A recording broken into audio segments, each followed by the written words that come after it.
আসসালামু আলাইকুম ওয়া রাহমাতুল্লাহ। ইন্নাল হামদুলিল্লাহ ওয়াস সালাতু ওয়াস সালামু আলা রাসূলিল্লাহ। আম্মা বা'দ। বন্ধুগণ, যারা আমার আজকের আলোচনা শুনছেন, যুক্ত আছেন, সকলকে আন্তরিক মোবারকবাদ জানাচ্ছি।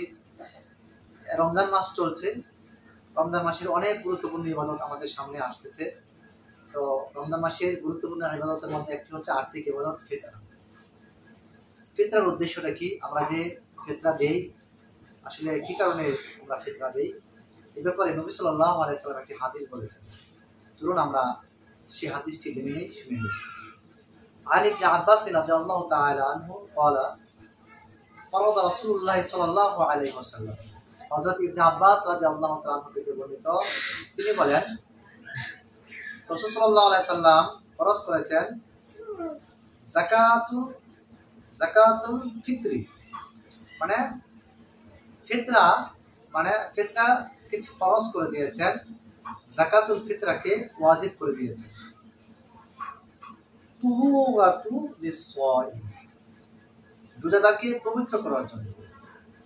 মিনাল্লাহ, তারা যে অনর্থক কথাবার্তা বলে, ত্রুটি বিচ্যুতি হয়, রোজা রেখে আমরা প্রায়শই অনর্থক বিভিন্ন ধরনের গাল গল্প করি, ত্রুটি বিচ্যুতি করি। এই ত্রুটি বিচ্যুতির ফলে রোজার ক্ষতি হওয়ার সম্ভাবনা আছে। নবী সাল্লাল্লাহু আলাইহি ওয়াসাল্লাম বলেছেন যাকাতুল ফিতরি তুহুরাতাস লিস-সাইম, যাকাতকে ফরজ করা হয়েছে রোজাদারের জন্য, সে অনর্থক যে কথা বলে এ থেকে মুক্ত রাখার জন্য। এবং অশালীন অশ্লীলতা যেগুলি নিরর্থক কাজগুলি হয়, নির্লজ্জ যে কাজগুলি হয়, দুষ্টুগুলি হয়, এই দুষ্টুটি দূর করার জন্য।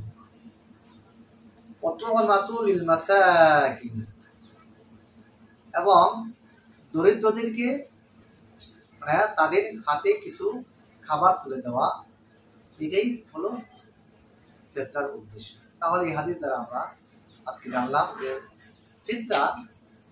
ফিতরার উদ্দেশ্যটা হচ্ছে দুইটি। এক নম্বর উদ্দেশ্য হচ্ছে এর মাধ্যমে তারা যে ভুল ত্রুটি করে বিভিন্ন সময়ে, সারাদিন রোজা রাখি, আমাদের ত্রুটি বিচ্যুতি হয়, অস্বাভাবিক স্বাভাবিক।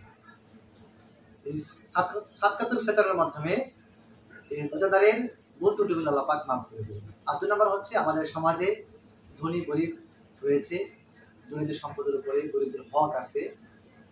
গরিবরা তারা সারা বছর ঈদে একটা মাস দীর্ঘদিন যেমন রোজা রাখবে, রোজার পর ঈদ আসতেছে সামনে, ঈদকে কেন্দ্র করে অনেক আনন্দ আছে, অনেকের করে খাবার নাই, তারা যেন ঈদের দিন, আনন্দের দিন ভালো কিছু খেতে পারে, ভালো কিছু করতে পারে, এটাই হচ্ছে সাদকাতুল ফিতরের উদ্দেশ্য। বন্ধুরা, আমরা জানলাম সাদকাতুল ফিতরের উদ্দেশ্য কি, আমরা এই অনুযায়ী আমল করার চেষ্টা করবো।